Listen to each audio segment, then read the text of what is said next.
Factorise using splitting middle term. हमारे पास polynomial है 3x² minus x minus 4।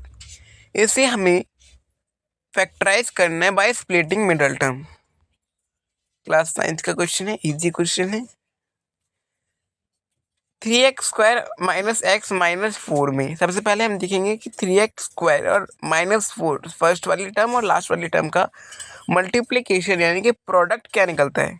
12x² निकलेगा, ये 12x² निकलेगा, यानी कि अब ये बीच में जो है ये क्या है 1x है, जहाँ कोई नंबर नहीं है यानी कि वो है 1x। इन सबको कहते क्या है, इन सबको हम कहते क्या है, ये जो निकला 12x² 1x, इसे हम कहते क्या है, इसे हम कहते हैं सम प्रोडक्ट। प्रोडक्ट हमारा 12x² है यानी कि 3x² मल्टीप्लाई 4, ठीक है, और सम हमारा x यानी कि बीच वाला जो टर्म है ये 1, x मतलब 1, ठीक है। सिंगल वेरिएबल का मतलब कि वेरिएबल के साथ कोई नंबर नहीं है, यानी कि ओनली x लिख रखा है, इसका मतलब ये 1x है, ठीक है। ये जो x है बेटा ये हमारा मिडल टर्म है। अब किसी को मान लो ये आया नहीं कि इसको निकालेंगे कैसे, तो हम करेंगे जो प्रोडक्ट आया है, जो प्रोडक्ट निकल के आया उसका हम एलसीएम लेते हैं, ठीक है। एलसीएम लेंगे, एलसीएम लेने में हमारा आता है, इसको हम 4 से कैंसिल करेंगे, 4 3 जा और 3 1 जा, ठीक है। अब देखोगे अगर हम 4x माइनस 3 करते हैं, अगर हम 4x माइनस 3 करते हैं तो 1 आता है, और 4x मल्टीप्लाई 3 करते हैं तो 12x आता है। बस हमें यही चाहिए था।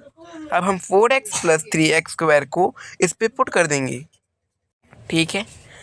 हमें प्रोडक्ट और सम निकालने थे ना, कि बीच ऐसे कोई दो नंबर जिनको प्लस करके सम आ जाए यानी कि x आ जाए, और ऐसे कोई दो नंबर जिसको मल्टीप्लाई करके 12x² आ जाए।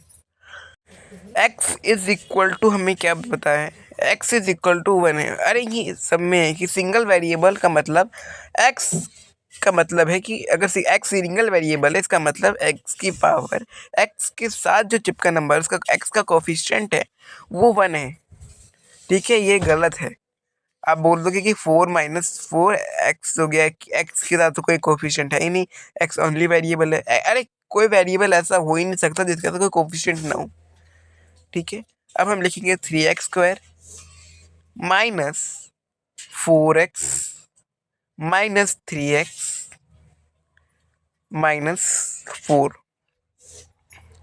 अब इसे हम ग्रुपिंग करेंगे, 4 टर्म है, इसको दो की ग्रुप में हम बांट लेंगे। इसकी ग्रुप करी और इसकी ग्रुपिंग करी। अब इसमें हम क्या करेंगे, इसको थोड़ा छोटा कर देते हैं। पहले इसको हम करेंगे पहले थोड़ा सा छोटा, ऐसे हो जाएगा। चलो ऐसे ही कर लेते हैं। 3x² माइनस 4x ये एक ग्रुप बन गया, 3x माइनस 4 ये एक ग्रुप बन गया। इनमें से क्या कॉमन निकल के आ गया, x कॉमन निकल के आ गया, दोनों में x है। अब 3x माइनस 4, ठीक है।